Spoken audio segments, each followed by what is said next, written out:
The Kalan ascendancy did not just rule the galaxy. They defined it. For 10,000 years, their empire had expanded across the stars, not through brute force, but through the elegant mastery of the slipstream. The slipstream was a higher dimension, a folded layer of reality that allowed ships to travel between stars in a matter of days. To the Kalan, the slipstream was a gift from the universe, a clean, efficient, and beautiful way to conquer the vast distances of space.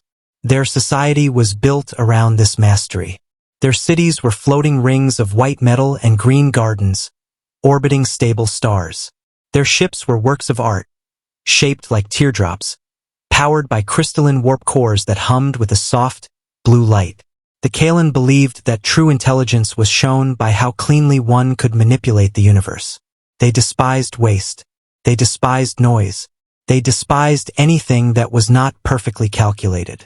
High Scientist Vale stood on the observation deck of the Grand Academy on the capital world of Kalan Prime. He was a tall, slender being with pale skin and large, dark eyes that took in every detail of the starry sky outside. He held a data tablet in his long fingers, reviewing the latest reports from the deep space exploration fleets. Vale was a man of logic. He believed that every problem in the universe had a mathematical solution. If a species was advanced, their technology would be clean. If a species was primitive, their technology would be dirty, loud, and inefficient. It was a simple rule that had guided Kalan foreign policy for millennia. "Report on the outer rim sectors," Vale said, his voice calm and measured. His assistant, a younger Kalan named Lyra, stepped forward. She tapped her own tablet, and a holographic map of the galaxy appeared between them. Thousands of blue dots represented Kalan worlds and allied territories. A few yellow dots represented neutral trading partners. And then there were the gray dots, the unknowns. "We have completed the long-range telemetry of Sector 44 Blue," Lyra said. "It is a stable region. Several Class M planets, abundant resources, and a high probability of intelligent life. However, there is a problem." "A problem?" Vale asked, raising an eyebrow. "Did the sensors malfunction?" "No, High Scientist. The sensors are functioning perfectly. The problem is the species inhabiting the third planet of the local star. They call their world Earth. We have intercepted their radio and digital broadcasts. We have analyzed their technological output." Lyra swiped her finger, and the hologram zoomed in on a small, blue and green planet. Beside it, data streams began to scroll. "They are a biological species, carbon-based, short-lived," Lyra explained. "Their society is fractured into hundreds of different political entities. They still use chemical rockets to leave their atmosphere. They have not mastered gravity manipulation. They have not built orbital habitats. And most importantly, they have no understanding of the slipstream." Vale sighed, a soft sound of disappointment. "No slipstream capability. That means they are bound by the speed of light. They are trapped in their local system." "Exactly," Lyra said. "Our physicists have run the calculations. Without slipstream technology, it would take them tens of thousands of years to reach the nearest star. Their lifespans are less than a century. It is a biological and logistical impossibility for them to ever expand beyond their home system. They could never build a ship that matters. They are effectively quarantined by the laws of physics." Vale looked at the blue planet. It looked peaceful. It looked insignificant. In the grand scale of the Kalan ascendancy, a species trapped on a single world was no different than a colony of insects on a rock. They were irrelevant. "Mark the system as a nature preserve," Vale ordered. "Do not interfere with them. Do not make contact. Let them live out their short, quiet lives in the dark. We have an empire to run. There is no point in wasting time on a species that could never build anything beyond their own atmosphere." Lyra nodded and logged the command. The gray dot turned green, signifying a protected, ignored zone. Vale turned back to the window, looking out at the clean, blue glow of the slipstream gates orbiting the capital. The universe was orderly. The universe was predictable. And humanity was just a footnote in the grand history of the Kalan ascendancy. He was entirely wrong. 3 years later, the order of the universe began to fray at the edges. It started at Border Station Echo, a small listening post located on the very edge of Kalan space, facing the deep, uncharted void of the outer rim. The station was manned by a skeleton crew of sensor operators and communications technicians. Their job was boring. They watched the empty dark, waiting for rogue asteroids or stray comets, and reported back to the capital that nothing was happening. Sub-Officer Kale sat at his console, rubbing his tired eyes. The shift was long, and the screens in front of him were displaying nothing but the static hiss of cosmic background radiation. He took a sip of his nutrient drink and sighed. "Anything on the deep scanners?" asked Commander Vane, walking onto the bridge. Vane was a strict officer who believed in protocol and discipline. "Nothing, sir," Kale replied. "Just the usual background noise. The radiation levels are normal. No ship signatures. No mass shadows." Vane nodded. "Keep a sharp eye on the long-range arrays. The High Command wants a clear picture of the void. We don't want any surprises." "Yes, sir," Kale said. Vane walked away, leaving Kale alone with the screens. Kale leaned back and closed his eyes for a moment. When he opened them, he glanced at the passive gravity sensors. These sensors didn't look for light or radio waves. They looked for the tiny gravitational dents that massive objects made in the fabric of space. There was a blip. It was incredibly faint, just a tiny spike in the data stream, lasting for less than a microsecond. Kale frowned. He tapped the console, bringing up the raw data. He ran a diagnostic on the sensor array. Everything was green. The equipment was working perfectly. "Probably a micrometeorite passing too close to the sensor buoy," Kale muttered to himself. He logged the anomaly as a natural event and cleared the screen. 2 hours later, it happened again. This time, the blip was slightly stronger. It lasted for 2 microseconds. Kale sat up straight. He isolated the frequency and ran a filter to remove the background radiation. The spike remained. It was a gravitational shadow. Something massive had just passed through the deep void, far beyond the range of the visual telescopes. "Commander Vane," Kale called out, his voice tight. "I have a contact." Vane walked over quickly. "A ship? A rogue planet?" "I don't know," Kale said, his fingers flying across the keyboard. "It's a gravity shadow, but it's weird. It's moving incredibly fast, and it's not emitting any light, no heat, no radiation. It's completely dark." "Put it on the main screen," Vane ordered. The screen shifted to show a graphical representation of the gravity shadow. It was a small, dense dot, moving at a significant fraction of the speed of light. But it was only visible for a fraction of a second before it vanished. "Calculate its trajectory," Vane said. "Where is it going?" Kale ran the math. The computer churned for a moment, then displayed a red line. The line pointed directly toward the Kalan capital system. "It's heading for Kalan Prime," Kale said, his voice dropping to a whisper. "Is it a weapon?" Vane asked, his face pale. "A rogue asteroid? A dark matter comet?" "The mass is wrong for a comet," Kale said. "The density is too high. It's the size of a small moon, but it's solid. And it's decelerating. Very slowly, but it's bleeding off speed." Vane stared at the screen. "Send a priority burst to the High Command. Tell them we have an unidentified, massive object entering our space. Tell them it's moving at relativistic speeds. And tell them we have no idea what it is." The message was sent. It traveled through the slipstream network, arriving at the capital in seconds. High Scientist Vale received the report in his office. He read it once. He read it twice. He called the leading physicists of the Ascendancy. They ran the simulations.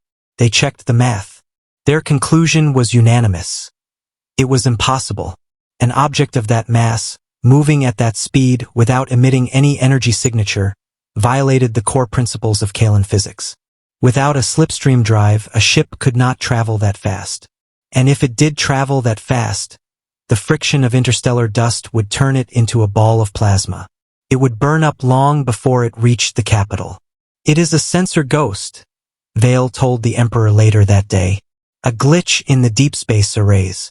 The equipment is old. The background radiation in that sector is unusually high.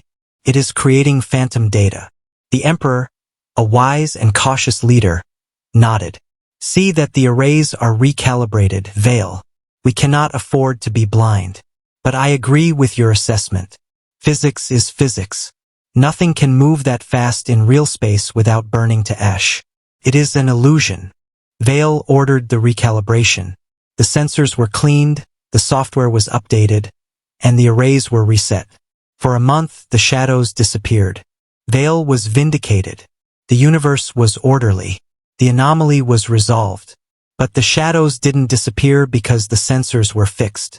They disappeared because the object had entered a region of space where the interstellar dust was thicker, and it was using the dust to hide its thermal signature. It was getting closer, and it was preparing to stop. Aboard the UNS Kronos, Captain Elias Thorne sat in the command chair and looked at the main viewport. There was nothing to see. The viewport was heavily shielded, but even if it weren't, there was nothing to see. When you travel at 99.99% the speed of light, the universe ahead of you blue shifts into invisible high-energy gamma radiation, and the universe behind you redshifts into invisible low-energy radio waves. To the crew of the Kronos, the outside universe was just a blinding, uniform wall of white light, filtered down to a dull gray by the ship's massive shielding. They were flying blind, relying entirely on the internal sensors and the navigation computer. Elias was 30 years old. He looked 30, but in his mind he felt much older. He had been on this ship since he was 20. For him, 10 years had passed. For the rest of the universe, 400 years had passed. This was the reality of the Kronos. It was not a sleek, elegant ship like the Kalan vessels. It was a brutal, ugly, functional block of metal. It was 3 kilometers long, heavily armored, and packed with the most powerful engines humanity had ever built. It didn't have a slipstream drive. Humanity hadn't figured out how to fold space. Instead, they had figured out how to break the speed limit by bending time. The ship was powered by a Bussard ramjet.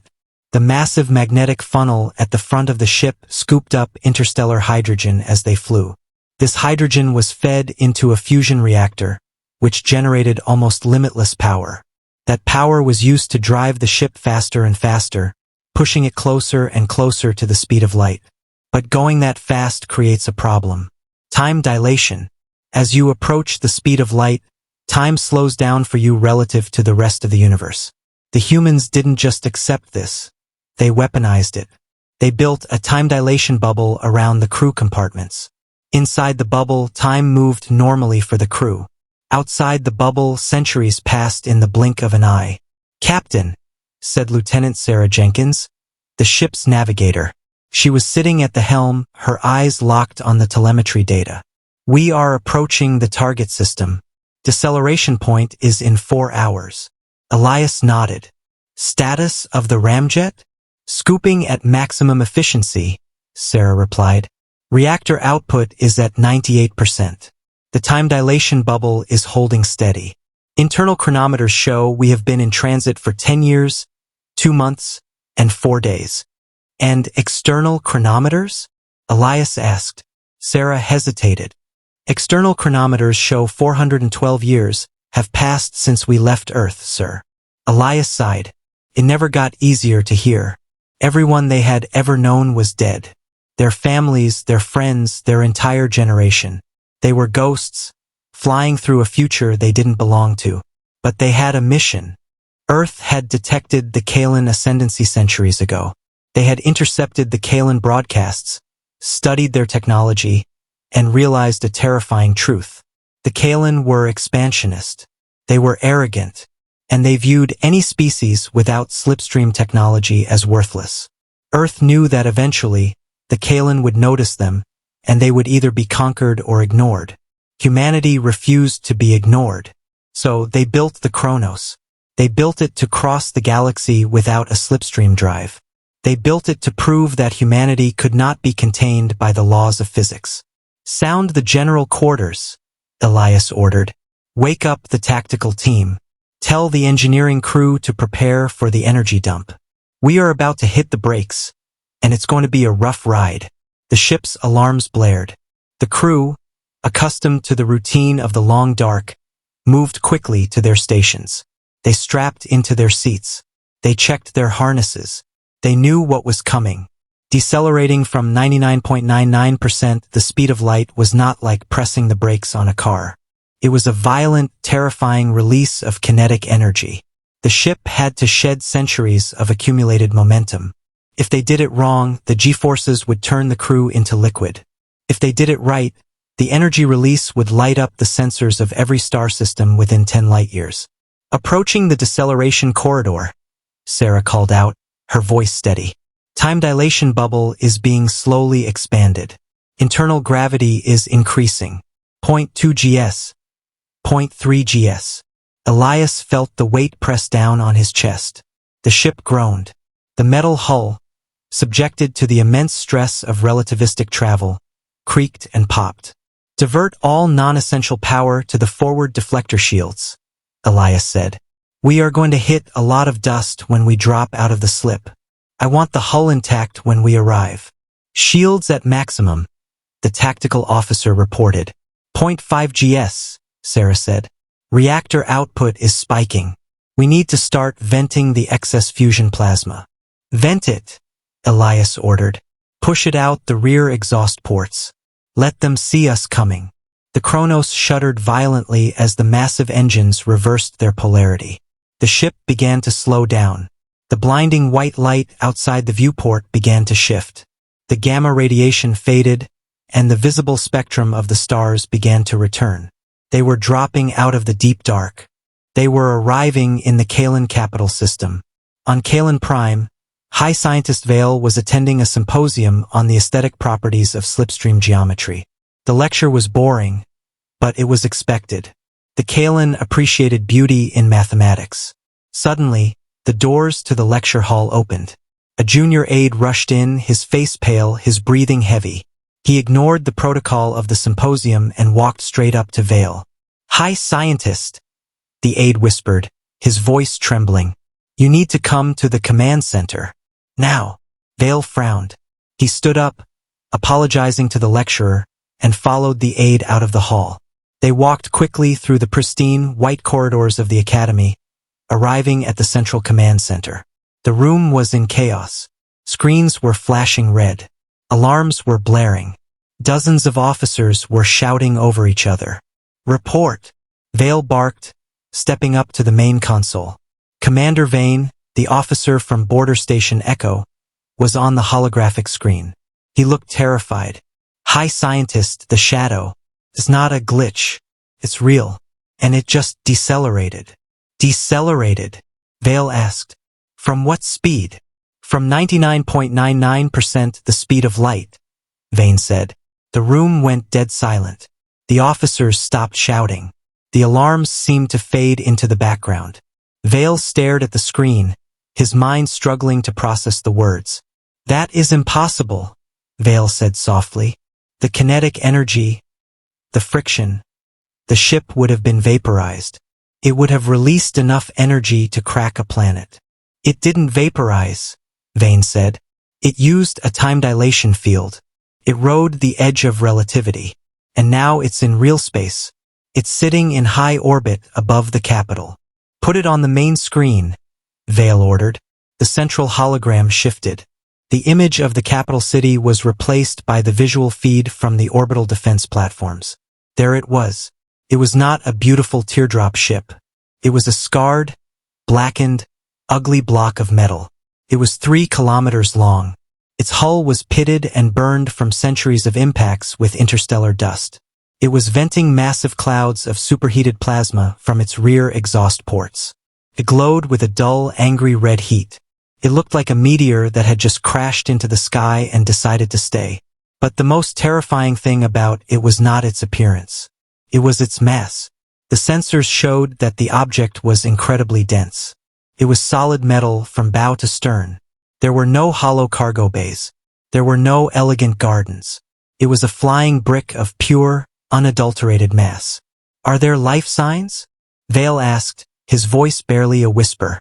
Yes, Vane replied. A small crew, less than 100 individuals. But their ship, High scientist, the ship's energy output is off the charts. The reactor is still running hot. If they don't shut it down, it will melt down. Hail them, Vale ordered. Open a channel.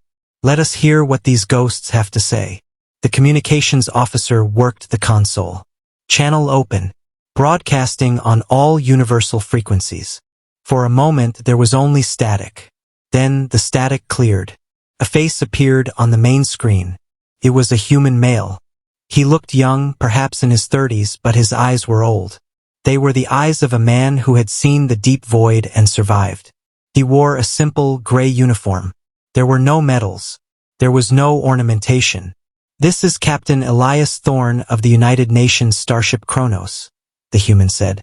His voice was calm, translated perfectly by the Kalan computers. "We come from Earth. We request permission to dock and resupply.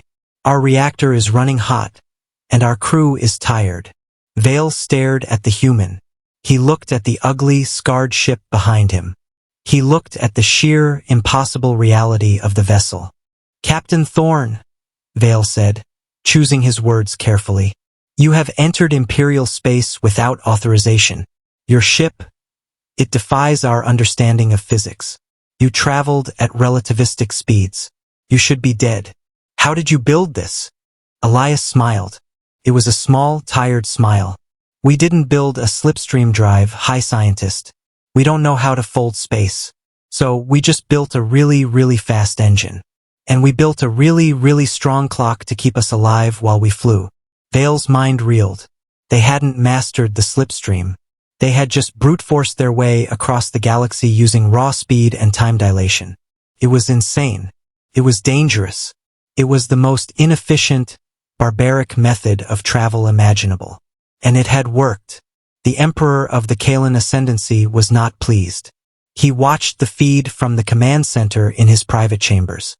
He was a proud ruler, and the idea of a primitive, slipstream-less species parking an ugly, scarred monstrosity over his capital was an insult.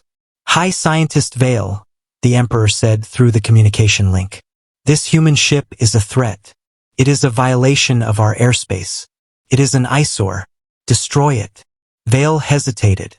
"Your Majesty, the ship is heavily armored. Its mass is immense. Our weapons might not penetrate its hull." "We have the Starpiercer dreadnoughts," the Emperor countered. "They are equipped with plasma lances that can cut through a moon. Send the fleet. Burn that scrap heap to ash." Vale knew he could not argue with the Emperor. He turned to the tactical officer. "Launch the third fleet. Target the human vessel. Disable it, and if necessary, destroy it." In orbit above the capital, space tore open as 50 Kalan warships dropped out of the slipstream. They were beautiful ships, gleaming white and gold, shaped like elegant swords. They formed a perfect formation around the Kronos. Their plasma lances charged, glowing with a bright, blue light. Aboard the Kronos, the red alert alarms blared again. "Captain," Sarah said, her voice tight, "we have 50 hostile contacts. They are powering up weapons. They are targeting us." Elias looked at the tactical display. He saw the elegant, beautiful Kalan ships surrounding his ugly, scarred brick. He sighed. He had hoped for a peaceful resupply. But humanity had always been prepared for the worst. "They want to fight," Elias said. "Let's show them what happens when you park a relativistic mass in a gravity well." He turned to the helm. "Sarah, disengage the main drives. Drop the time dilation bubble completely. Reroute all power to the maneuvering thrusters and the structural integrity fields." "Drop the bubble?" Sarah asked, surprised. "Sir, without the bubble, the residual time dilation effects will cause massive gravitational shearing. The ship will act like a gravity lens." "Exactly," Elias said. "Do it." Sarah typed the commands. The time dilation bubble around the Kronos collapsed. Instantly, the physics of the ship changed. For 10 years, the ship had been traveling so fast that time had slowed down around it. Now that the bubble was gone, the universe was trying to correct the anomaly. The massive, dense hull of the Kronos suddenly exerted a localized gravitational pull. It wasn't just a ship anymore. It was a temporary artificial gravity well. The Kalan fleet fired. 50 blue plasma lances streaked through the void, aimed directly at the Kronos. But they missed. The plasma bolts didn't hit the ship. They curved. The intense, localized gravity field generated by the Kronos bent the energy beams around the hull. The plasma splashed harmlessly against the empty space behind the human ship. On the Kalan flagship, the commander stared at his screens in disbelief. They bent our shots. Their mass. It's warping the local space. Fire again, the Kalan commander ordered.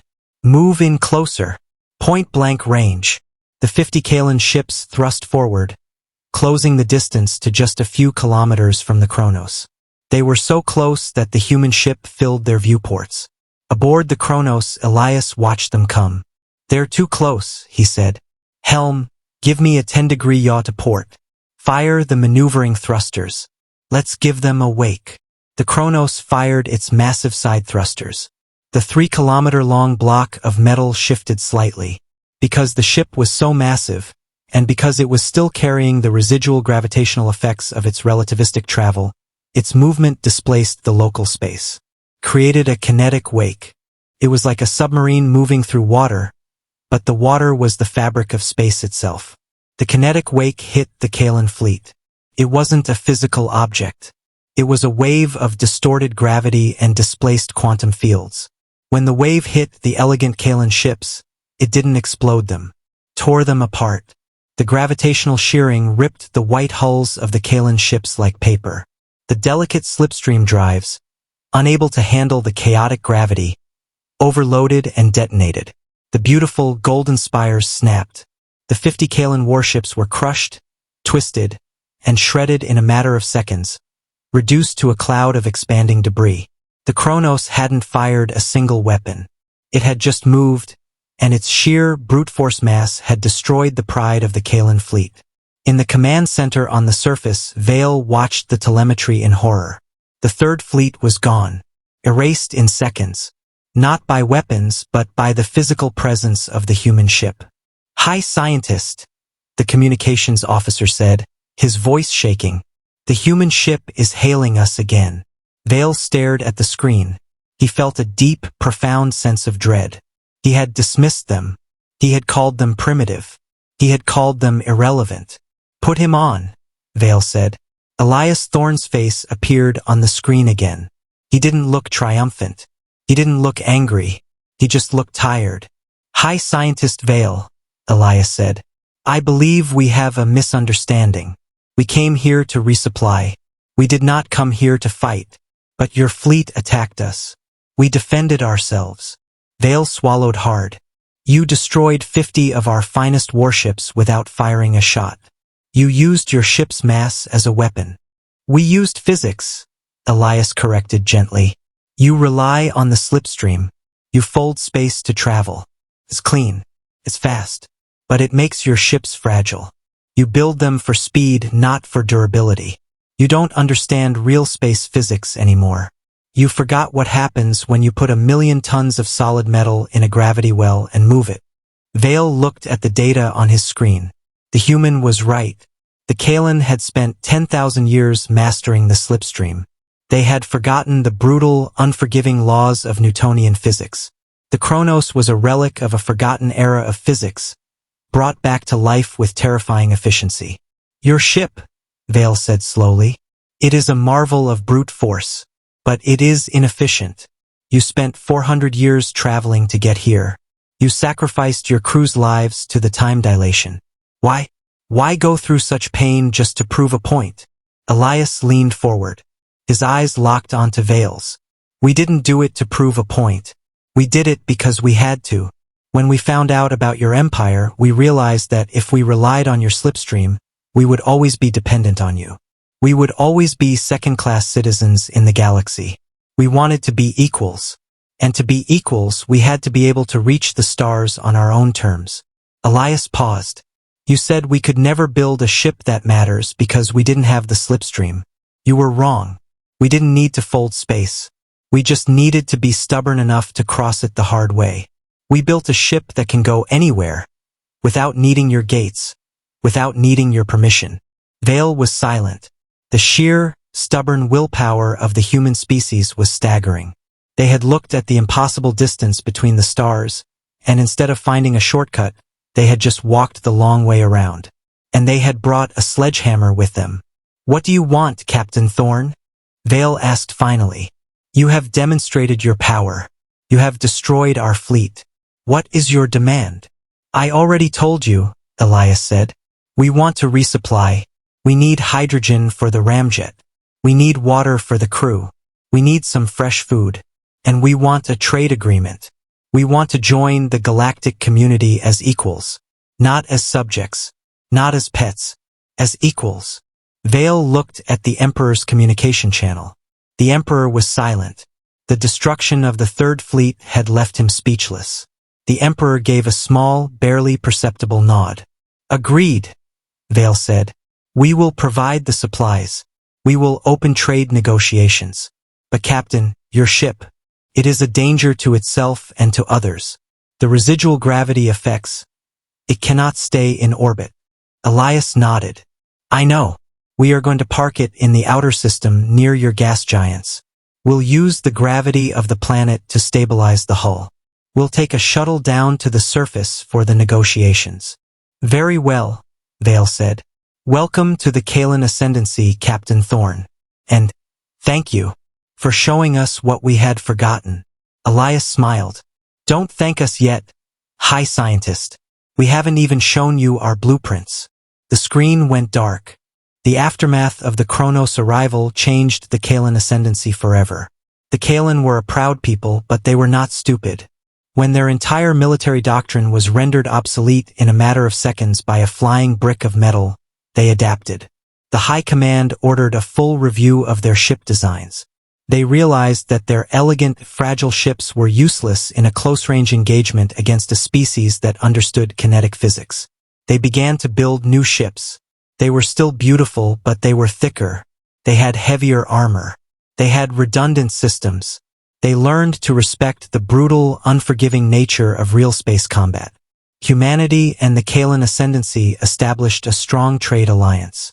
Earth provided the Kalan with advanced material science, kinetic weaponry, and relativistic physics. The Kalan provided humanity with slipstream technology, medical advancements, and access to the wider galactic market. But the most profound change was cultural. The Kalan had always believed that intelligence was shown by how cleanly one could manipulate the universe. They believed that the slipstream was the only civilized way to travel. The arrival of the Kronos shattered that belief. Humanity had shown them that there was more than one way to conquer the stars. The humans hadn't used clean, elegant math. They had used brute force, heavy metal, and sheer, stubborn willpower. They had looked at the impossible and said, "We'll just build it out of scrap and make it work." High Scientist Vale retired from his position a few years after the incident. He spent his days writing a book. The book was titled The Physics of Stubbornness. It became a bestseller across the Ascendancy. In the book, Vale wrote, "We believed that the universe was a puzzle to be solved with elegance. We believed that if a door was locked, we must find the key. The humans taught us a different lesson. The humans taught us that if the door is locked, you don't need a key. You just need a heavy enough shoulder and the willingness to break the door down." The Kronos remained in orbit around the Kalan gas giant. It was no longer a warship. It was a museum, a monument to the day the impossible became real. Kalan school children were taken on shuttles to see it. They would look out the windows at the scarred, ugly, beautiful block of metal. They would see the massive magnetic funnel at the front, the pitted armor, the glowing exhaust ports.